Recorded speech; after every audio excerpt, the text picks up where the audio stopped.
আয় আমাদের রব, এই দুনিয়ার বুকে আপনি আমাদেরকে কল্যাণ দেন, আখিরাতের বুকে আপনি আমাদেরকে কল্যাণ দেন, আগুনের শাস্তি থেকে আল্লাহ আপনি আমাদেরকে বাঁচিয়ে দেন। পড়ে না আমিন। তাহলে আগে দুনিয়া, তবে দুনিয়াকে হৃদয়ে স্থান দেয়া যাবে না। দুনিয়াকে বশ করে হাতে নিব, কিন্তু হৃদয়ে থাকবে আখিরাত। জোরে বলতে হবে ঠিক কিনা? নিজ হাতে উপার্জিত সম্পদের চেয়ে শ্রেষ্ঠ কোন সম্পদ আর হতে পারে না। আমার দিনমজুর ভাইয়েরা, কুলি মজুর ভাইয়েরা, রিক্সাওয়ালা ভাইয়েরা, ফ্যাক্টরি ওয়ার্কার যারা, আপনারা আল্লাহর কাছে অনেক সম্মানিত। আপনাদের উপার্জন হালাল। আপনাদের এক পা এমনি জান্নাতে ঢুকে আছে।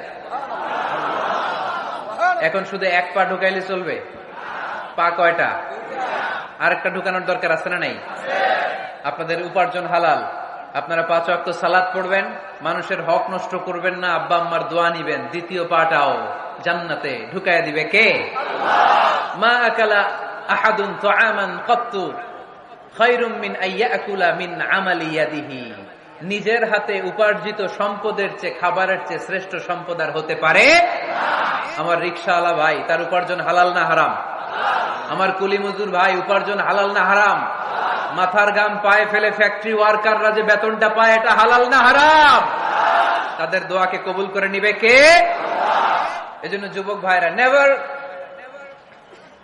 Under estimate any job. কোন জবকে, কোন চাকরিকে ছোট করে দেখার সুযোগ নাই। কারণ আমার উপার্জন হালাল হলেই ওই হালাল উপার্জনে বরকত দিবে কে? Whether it's the small or big, you don't care. এটা তোমার কেয়ার করার দরকার নাই। চাকরি পেলেই একটা ঢুকে যাবা, চাকরি পেলেই ঢুকে যাবা। কারণ আমাদের চাকরির বাজার মন্দা। আমাদের বাংলাদেশ, ভারতে কোন একটা চাকরির জন্য চেয়েছে 8 পাস, ওইখানে অ্যাপ্লাই করে ডক্টরেট ডিগ্রি দাঁড়িয়ে আছে না নাই? এত কষ্ট করে চাকরি পাওয়া পৃথিবীর কোথাও লাগে না। কারণ আমাদের পপুলেশন বেশি, তাই চাকরির জন্য আমাদের বসে থাকা লাগবে না। আমাদেরকে উদ্যোক্তা হতে হবে, আমাদের এন্টারপ্রেনার হতে হবে। শুরুতে যেটা বলেছিলাম, আমাদের আইডিয়াকে কাজে লাগাতে হবে, ঠিক কিনা? আর যাই করব আমরা ভালোভাবে করব।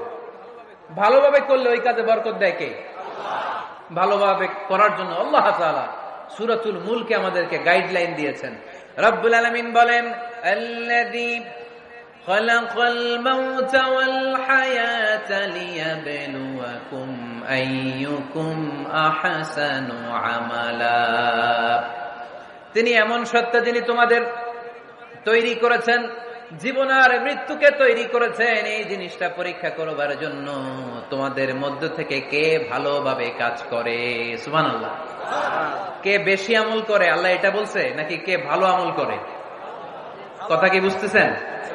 যদি বেশি আমল করার কথা আল্লাহ বলতো, তাহলে এই আয়াতটা হতো লিয়াবলুয়াকুম আইয়ুকুম আকসারু আমালা। কিন্তু আল্লাহ কি এই আয়াতে আকসারু আমালা বলেছে? আলেম যারা আছেন তারা আমার সাথে সাথে বলেন, আল্লাহ কি আকসারু আমালা বলেছে?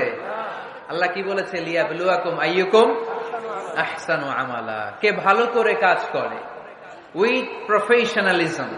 আপনি যেটাই করেন না কেন, আপনাকে প্রফেশনালিজমের সাথে করতে হবে, তাহলে ওই কাজে বরকত দিবে কে? ছোট হোক বড় হোক, এটা কোনো সমস্যা? যাই করি না কেন কিভাবে করব? ভালোভাবে। আওয়াজ করে বলেন, কিভাবে করব? যে কোনো কাজ করো না ভাই, যে কোনো কাজ করো, তা যেন হয় সবার চেয়ে সবচেয়ে সুন্দর।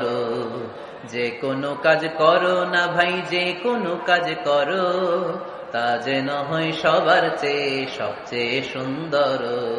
হোক না সেটা পড়া লেখা, রঙের ভাষায় ছবি আঁকা। হোক না সেটা পড়া লেখা, রঙের ভাষায় ছবি আঁকা। হোক না সেটা সামান্য কাজ কিংবা মহত্তর, তা যেন হয় সবার চেয়ে সবচেয়ে সুন্দর। যে কোনো কাজ করো না ভাই, যে কোনো কাজ করো, তা যেন হয় সবার চেয়ে সবচেয়ে সুন্দর। চিৎকার করে বলতে হবে, ঠিক কিনা? যাই করি না কেন সেটা যেন সবচেয়ে সুন্দর হয়। You have to make the best out of you. You have to try you level best. তোমার সাধ্যের যতটুকু আছে তার সবটুকু করতে হবে। বাকি বরকত তার কল্যাণ আমাদেরকে দান করবে কে?